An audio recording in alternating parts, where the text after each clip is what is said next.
বিদ্রোহী কবি বলেন, যদি তোর ডাক শুনে কেউ না আসে তবে একলা চলো রে।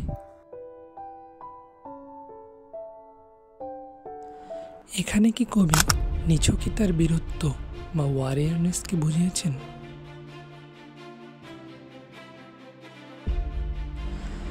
নাকি এটা তার নিগাড় আইসোলেশন বা নিঃসঙ্গতার অভিপ্রায়? চারিদিকে এত জনরব, তবু আমরা একা কেন?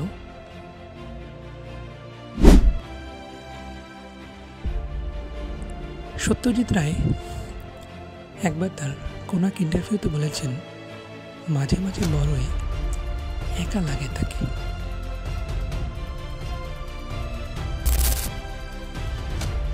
চারিদিকে এত মানুষ, এত কাজ, তবু একা লাগাটা যেন স্বাভাবিক।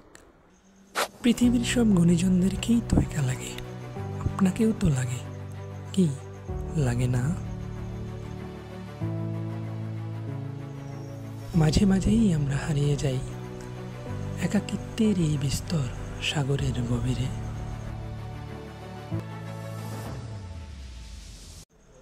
এখন প্রশ্ন হচ্ছে, কি এই একাকিত্ব? এর পিছনে যথোপযুক্ত কারণই বাকি। থমাস ওলভের লুক হোমওয়ার্ড অ্যাঞ্জেল বইতে বলা হয়েছে, loneliness is and always has been the central and inevitable experience of every man.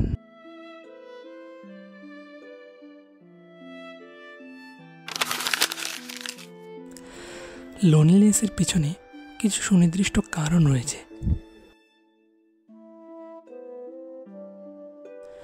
এক হচ্ছে bereavement বা শোক,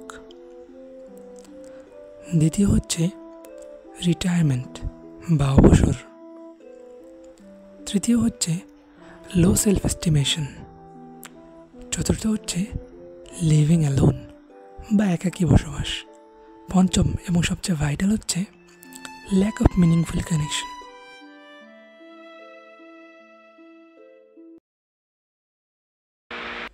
যে কোনো সম্পর্কের ক্ষেত্রেই যখন বেশিরভাগ দায়িত্ব বা ভার কোনো এক পক্ষের উপরই চাপিয়ে দেওয়া হয়,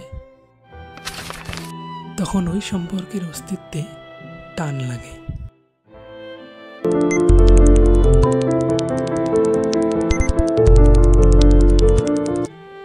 এই অস্তিত্বের টানাপড়ায় মানুষ পড়ে যায় এক ইমোশনাল ব্ল্যাক হোলে।